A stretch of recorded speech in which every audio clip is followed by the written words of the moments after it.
Hola, ¿cómo están? En esta ocasión queremos ya leer a Guerón, Aurélien Guerón, en máquinas de soporte vectorial, pero ya con una lectura en la que queremos aplicar lo que nos enseña a datos reales de Antioquia Mira su cielo, que son datos meteorológicos.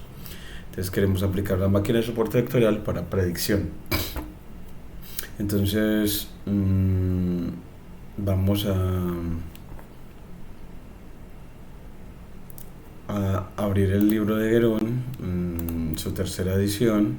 Nos vamos aquí a referentes, vamos a Hanon's Machine Learning, aquí al Linear SVM Classification. The fundamental idea behind SVM is best explained with some visuals. Se explica mejor con algunas imágenes. Entonces él muestra cómo las máquinas de soporte vectorial pues son unos excelentes clasificadores binarios. Entonces vamos a verlo también acá y con máquinas de soporte vectorial, cómo hacer una clasificación binaria con datos de Antioquia Mira su cielo. Entonces es lo que queremos ya releer lo que hemos visto hasta ahora de máquinas de soporte vectorial a la luz de los datos de Antioquia Mira su cielo. Entonces voy a abrir Visual Studio Code, este editor de código que me gusta mucho, me hace sentir muy bien, y un honor a mi familia, a mi hermano Juan Carlos y a mi hermana Yorladi, que han logrado organizar la casa en Medellín junto con mi mamá para ayudar a Víctor, mi hermano. Siempre llevarlos presentes y quererlos muchísimo y apoyarlos en todo lo que requieran. Entonces aquí tenemos clasificación. Entonces aquí pues en la parte del tema, aquí Linear SVM Classification, empezamos también con la palabra behind, que es detrás, behind, y explained, de explicado,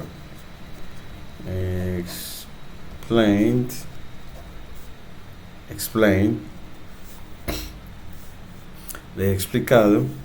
Estas dos palabras asociadas a lo que vamos a leer hasta ahora de Aurélien Guerón en su tercera edición.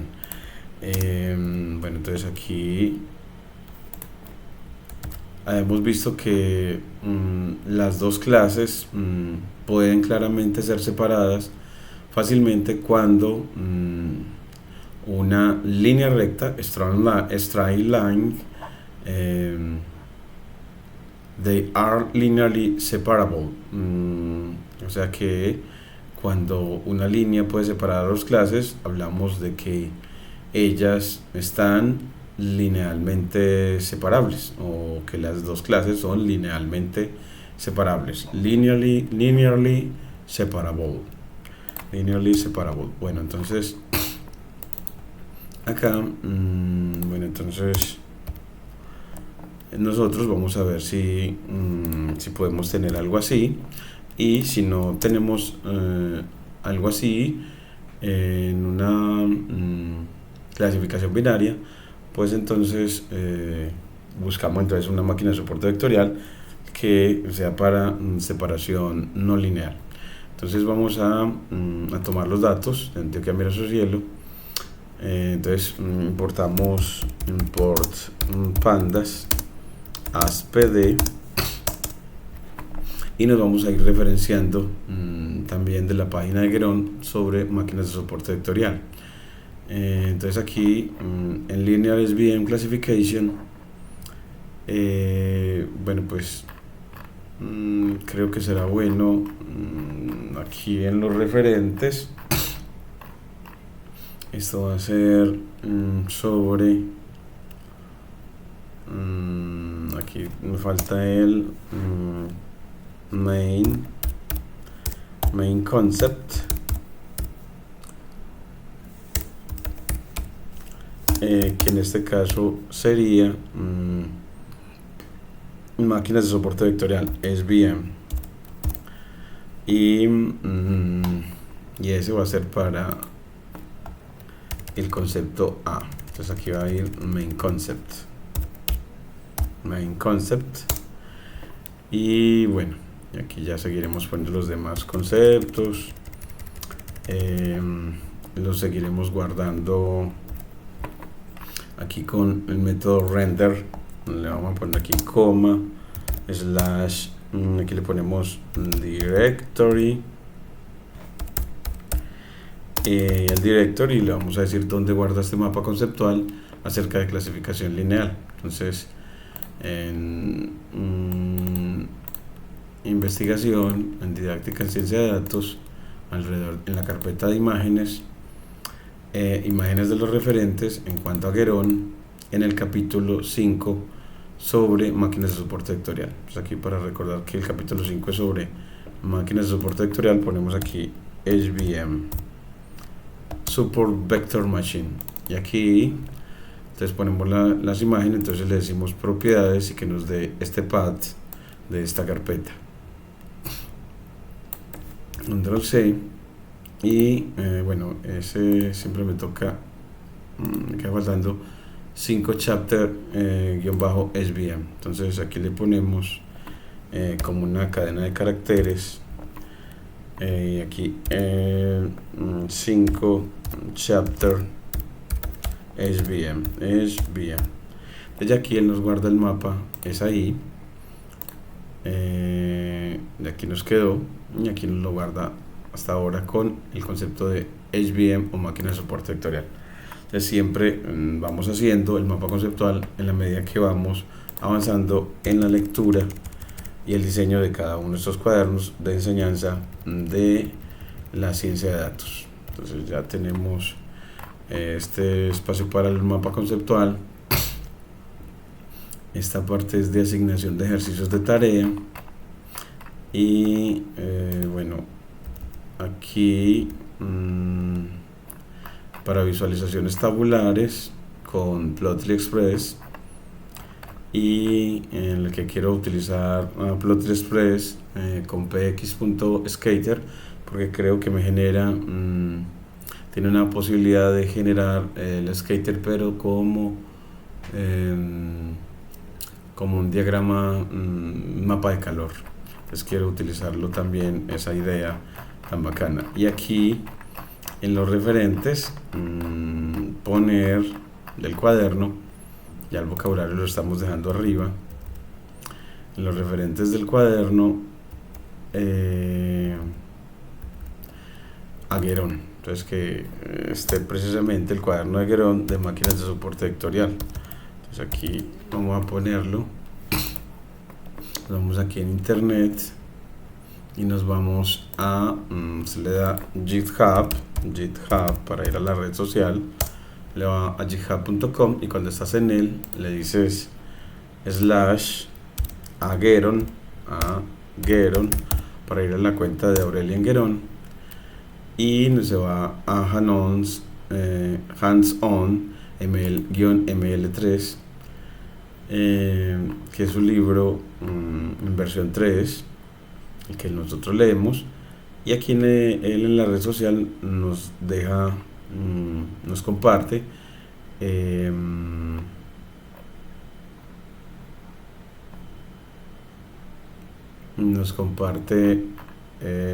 bueno, para cada capítulo, los programas o los códigos para las imágenes. Entonces nos enseña muchísimo entre el libro y esta página con los códigos de las imágenes. Entonces vamos a ver de qué manera nos enriquece en este aprendizaje del Machine Learning, en este caso con los algoritmos de máquinas de soporte vectorial. Entonces aquí Support Vector Machine, aquí nos queda, este es cuaderno de Guerón del capítulo capítulo 5, los códigos de las imágenes. Los códigos de las imágenes del libro. Entonces ahí ya pueden obtener eso, que nos guiará mucho en lo que vamos a hacer. Esta parte de precálculo, esos no, porque estos son para la enseñanza de la matemática universitaria que brindo.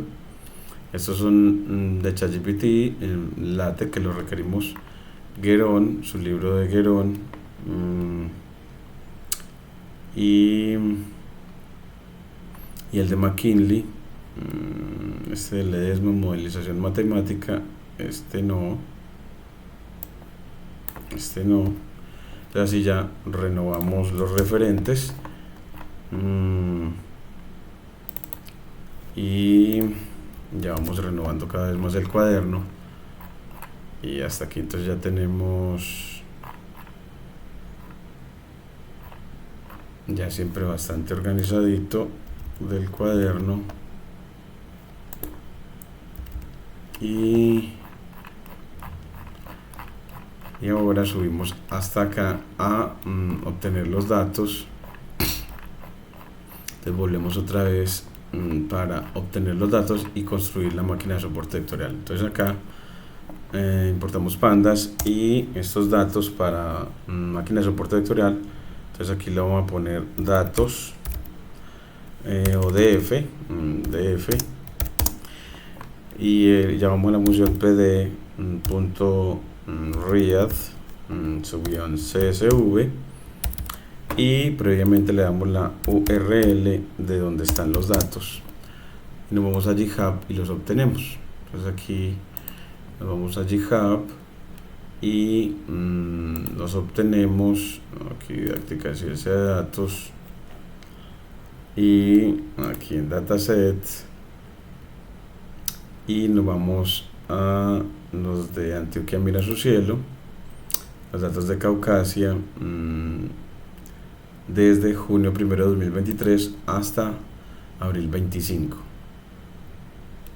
Aquí los ponemos en RAW o en formato original, control C, copiamos esa URL y la ponemos como una cadena de caracteres, es decir, delimitado con comillas simples, y luego evaluamos la función read_csv de pandas en esa URL para que esa función read_csv lea los datos y los convierta en un data frame.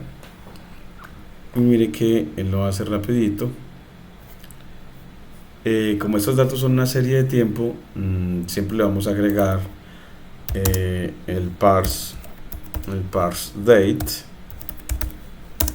y le vamos a decir a través de una lista de Python que la fecha es el atributo que va a ser de tiempo, de fecha, parse, el análisis de fechas. Entonces ese va a ser los datos de fecha, y luego a ese df le vas a aplicar el método setIndex o configuración del índice, y la vas a evaluar en fecha, en la cadena fecha, con inPlace en true, valor booleano de true, para que él modifique y haga que la serie de tiempo tenga como familia indexante a la fecha. Entonces aquí volvemos y le pedimos muéstreme esos datos .head para que me muestre las 5 primeras instancias o el encabezado de los datos. Este parse date, vamos a ver, parse date, vamos a ver qué será parse date.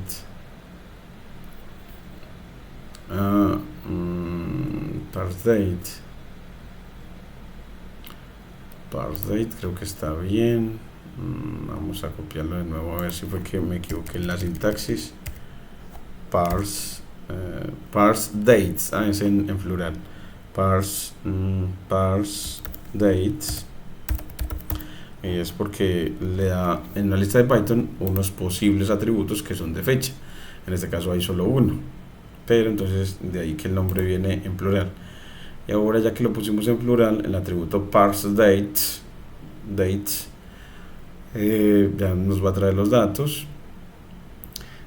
Cuando los traemos de una URL, puede que tarde mucho, y si uno quiere saber, ahora van 15 segundos. Vamos a ver, después de que nos traiga los datos, bueno, también vamos a importar en una nueva línea a NumPy. Aquí le vamos a poner en una nueva línea, vamos a importar NumPy como NP,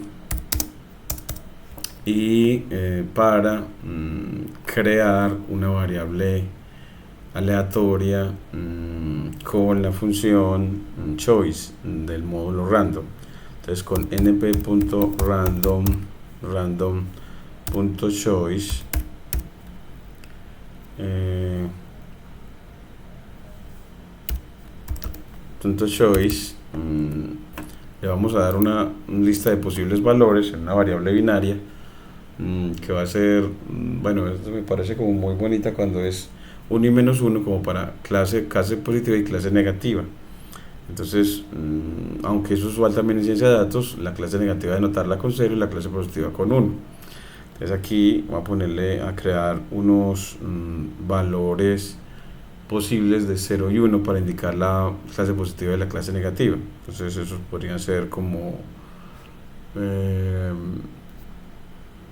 valores de la variable objetivo. Entonces, valores variable objetivo, la variable objetivo en este caso, entonces va a tener solo los valores np.array,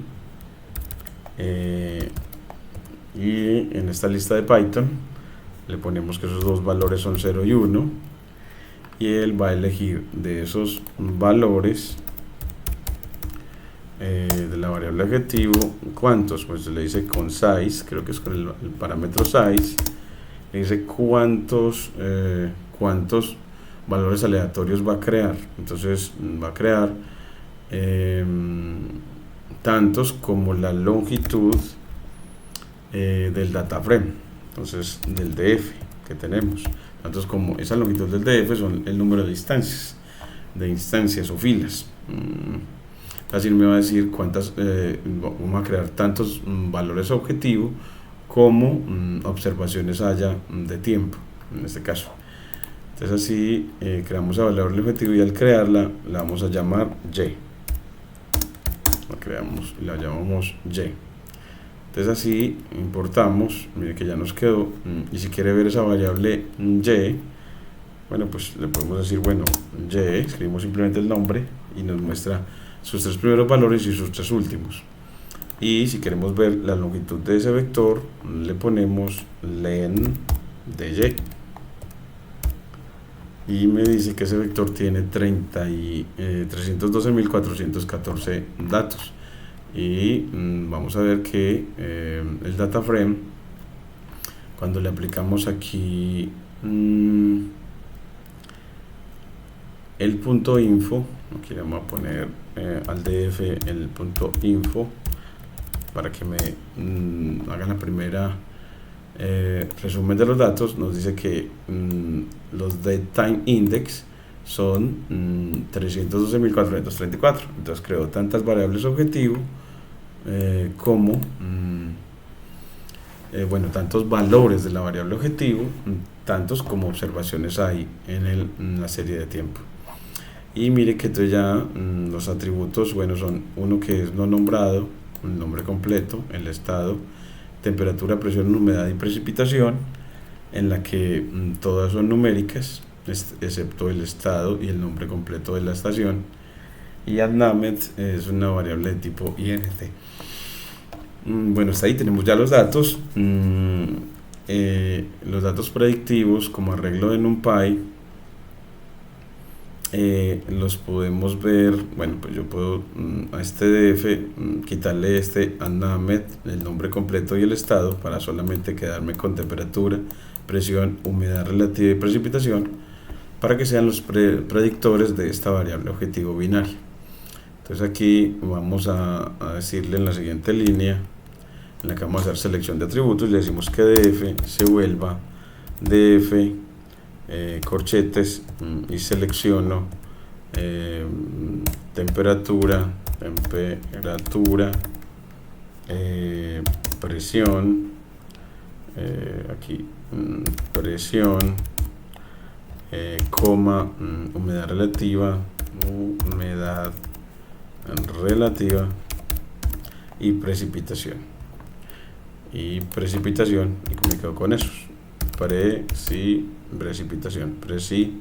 Y ahí quedó. Y no puede ir, bueno, y muéstrame ya el nuevo data frame.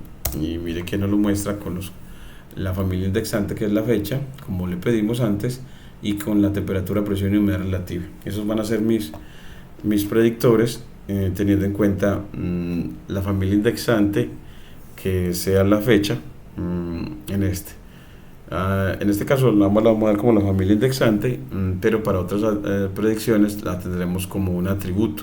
Entonces la fecha va a ser parte de una variable relevante o una variable predictora. En este caso es solamente una variable que me sirve para indexar los datos. Bueno, entonces ya así el arreglo X lo puedo determinar simplemente.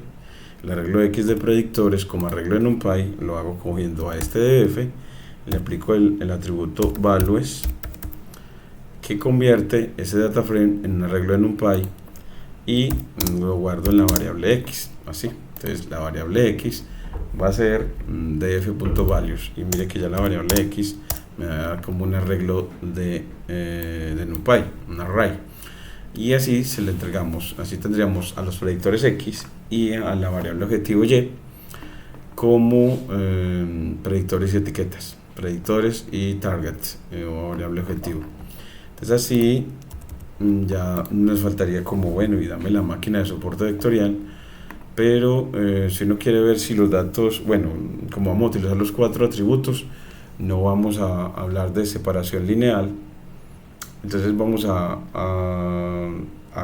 importar una máquina de soporte vectorial para clasificación en general.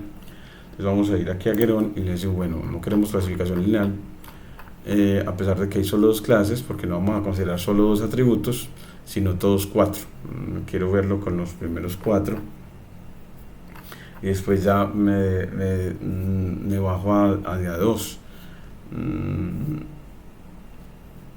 Bueno, aunque, bueno, sí, hagámoslo con 2, pero cuando lo hacemos con 2, entonces tendríamos que en la selección no tomar humedad relativa y precipitación, por ejemplo, que ha dado tantos problemas en Caucasia porque la precipitación tuvo problemas, y tomamos entonces solo 2. Entonces aquí tomamos solo 2 y aquí le decimos otra vez, y mire que ya me queda una de 2 columnas, y así tendremos solo 2 atributos predictores. Y cuando solo tenemos 2, podemos hacer la práctica aquí, en la que vemos que tengamos 2 atributos. Aquí tenían longitud y ancho de pétalo, y las variable objetivo era si era versicolor o no.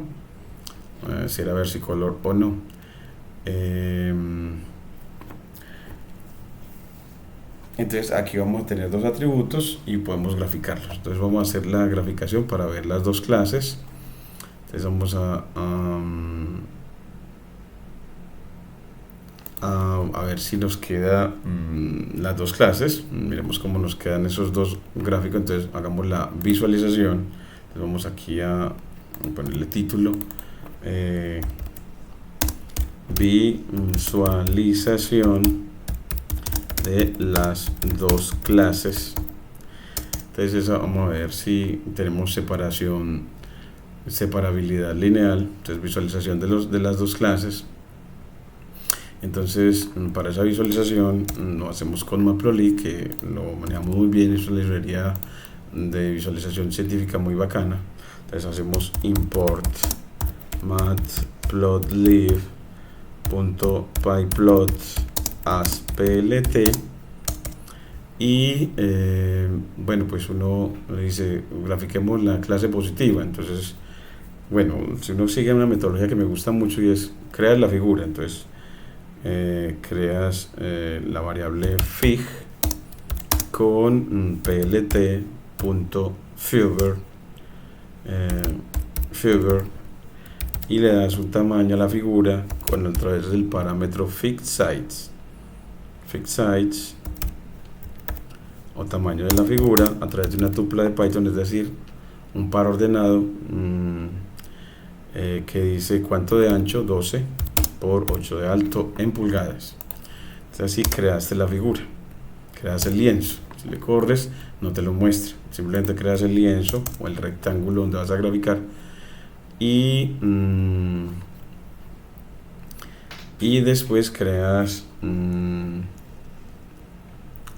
y le das título. Entonces bueno, pues entonces puedes decirle plt.title y le dices que lo que quieres graficar es quieres es clasificar en cuanto a una variable binaria, clasificación binaria,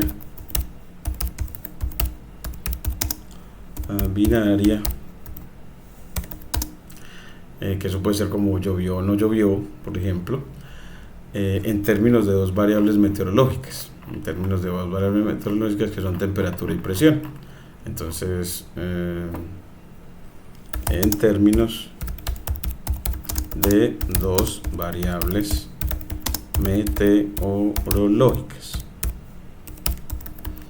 Bueno, entonces cuando lo corres ya así te muestra el lienzo, pero con los ejes horizontal y vertical sin etiqueta y siempre moviéndose en el rango de 0 a 1.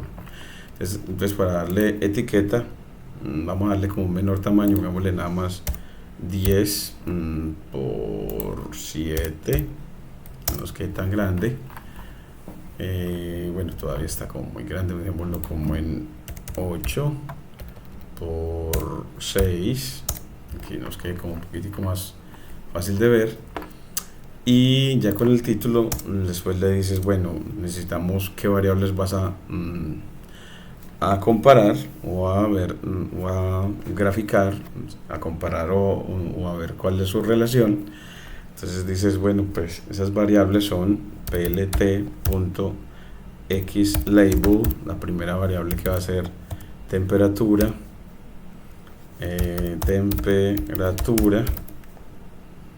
en este caso es en grados Celsius,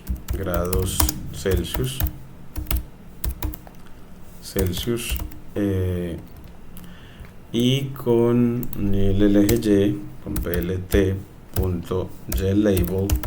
label de etiqueta, etiquetar los ejes o darles nombre, y el otro es presión atmosférica, y bueno, la unidad de estas tengo que consultarla. Y miren que ya al graficar, entonces ya tenemos las dos variables que se van a comparar, que es presión contra temperatura. Y ya cuando las tienes, bueno, das el rectángulo de visualización. Y ese rectángulo de visualización lo defines, aquí ese rectángulo con plt.axis. Y le dices a través de una lista de Python, o sea, limitando entre corchetes, 4 números, los extremos para el eje horizontal y los extremos para el eje vertical. Para el eje horizontal vamos a ir del np.min de la temperatura. Entonces, entonces vamos a ir, la temperatura es del arreglo X, la primera columna. Entonces la primera columna es 2 puntos, 0, esa es la primera columna. Entonces me va a ir el mínimo de ella al máximo de ella.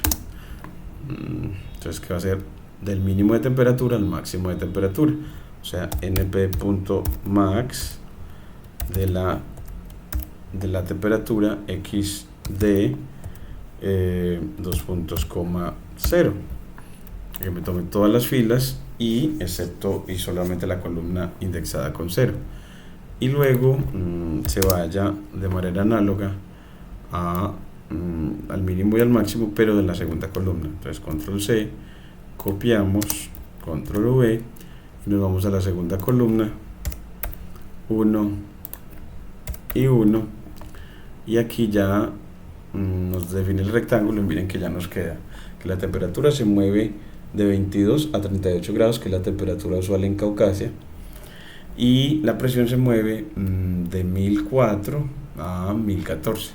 De pronto le podemos poner a 1016, o sea que más 2, en este un más 2, más 2, y aquí un menos 2, menos 2, y en la temperatura un más 2 y un menos 2, sí, un más 2 y un menos 2 también, un más 2, bueno, para el mínimo un menos 2 y para el máximo un más 2, para que al graficar no nos van a quedar puntos en el borde del gráfico. Entonces ahora sí ya nos quedaron ya el rectángulo de visualización, y después de que los tienes, el rectángulo de visualización, es decir, metrizaste los ejes, ahora lo que vas a graficar, y así ves en qué dominio y en qué rango se mueve la temperatura y la presión. Ya graficas la clase positiva, entonces plt.plot, bueno, cuando este es skater, un diagrama de dispersión, para la clase positiva usted le dice x de la temperatura. Entonces la temperatura es 2.0,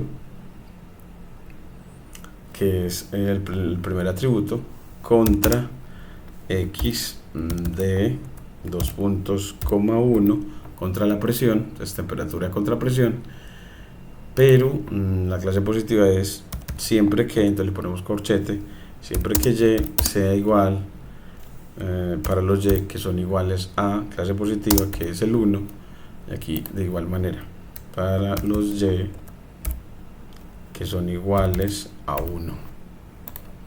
Entonces así nos grafica la clase positiva y viene la clase positiva, nos genera todos estos puntos, son muchos, esta gran mancha. Ahora miremos la clase negativa. Entonces, bueno, pues esa clase negativa, control C, y aquí la clase negativa ya le ponemos cuando y vale 0 en ambos, 0.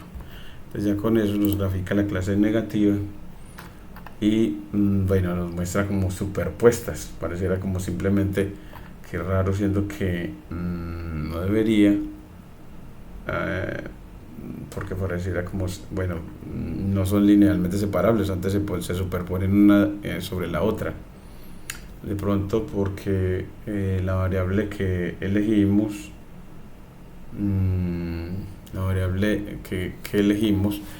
pues simplemente inventada. Entonces no hubiéramos esperado como que el gráfico quedara uno sobre el otro prácticamente, casi que uno sobre el otro, no quedó una separación lineal de ninguna manera entre estas dos clases. Nos quedó con esta variable inventada, o un variable objetivo inventada.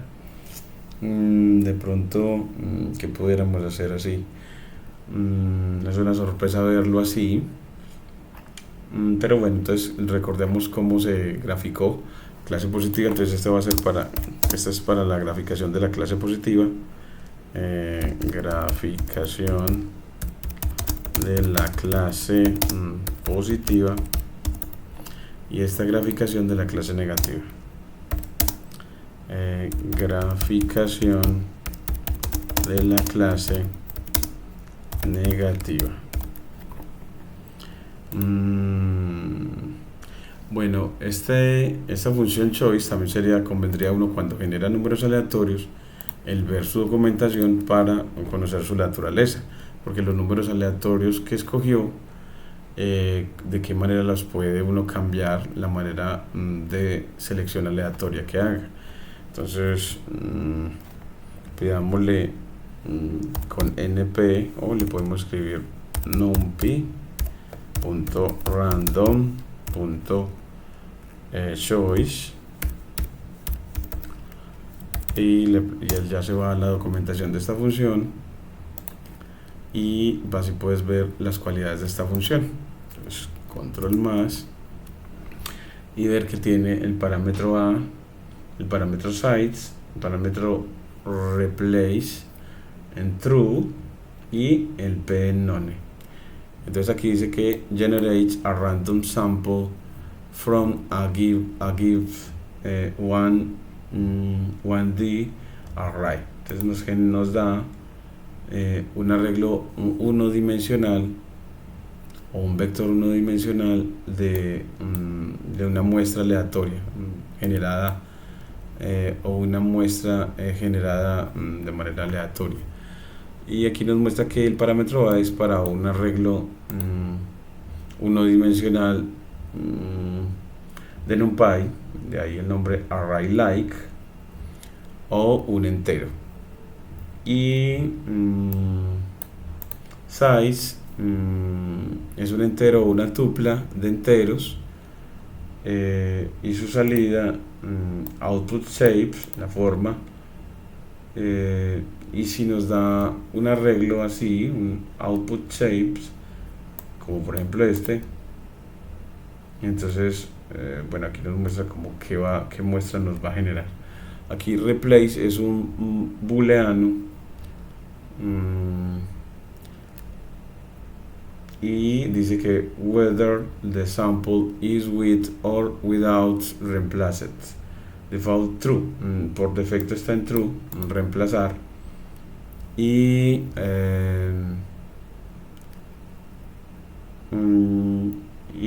lo que significa means that a value A puede ser seleccionado múltiples veces.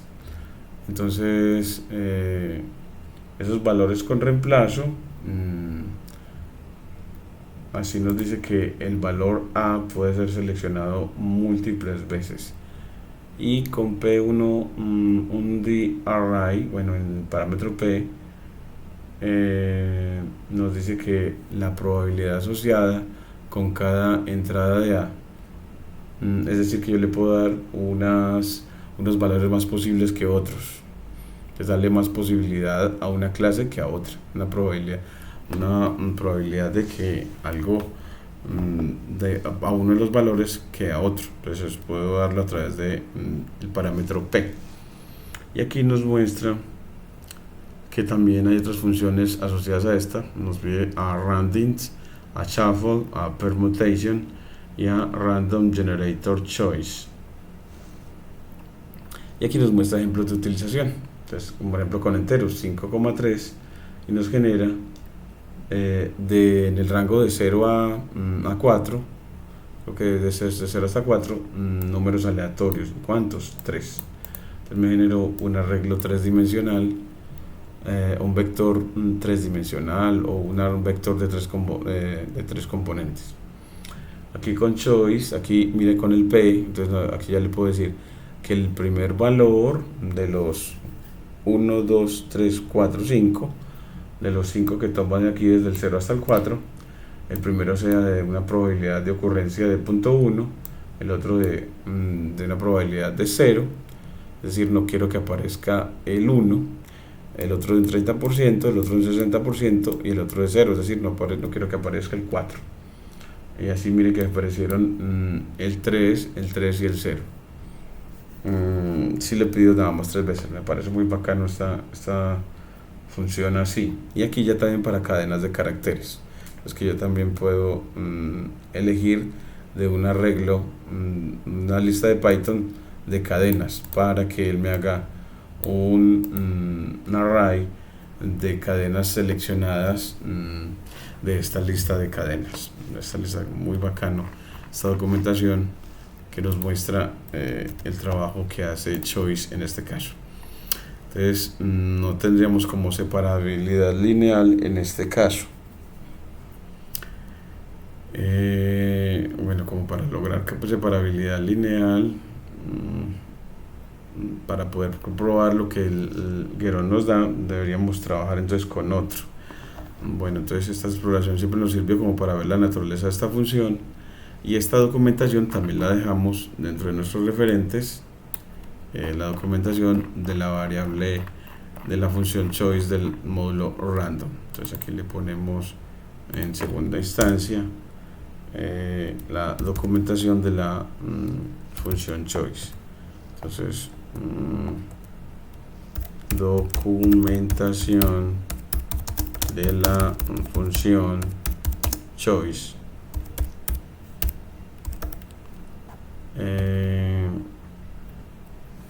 control V, y esta la ponemos con np.random.choice para uno saber que es de NumPy y específicamente del módulo de generación de números aleatorios de NumPy.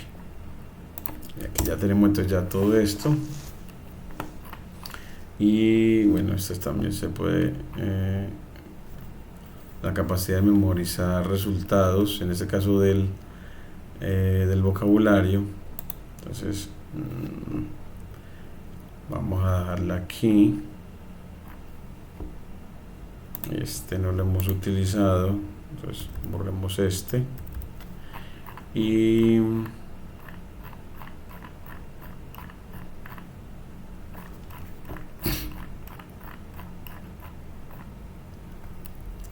descripción de la calculadora. No, aquí no utilizamos la calculadora Casio en este trabajo en didáctica de ciencia de datos.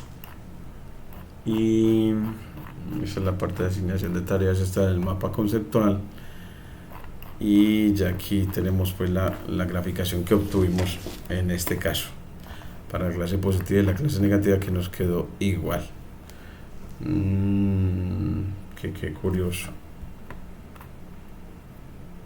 Prácticamente la única diferencia fue en este puntico y casi que ya, el resto se superpuso, no me lo hubiera esperado. En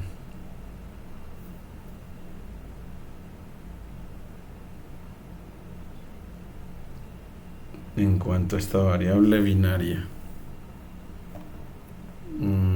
bueno, habría que buscar como otra manera unos datos y una variable binaria que uno quisiera predecir.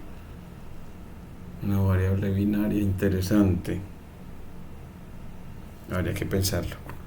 Bueno, entonces aquí ya nos quedó entonces cómo obtener los datos de Antioquia Mineros y Hielo para obtener dos atributos y graficarlos para tratar de seguir las ideas con respecto a máquinas de soporte vectorial de Aurel Linguerón. Entonces nos toca seguir bregando hasta organizarlo para obtener una clasificación binaria con datos reales. En este caso tratamos de hacerlo con datos meteorológicos.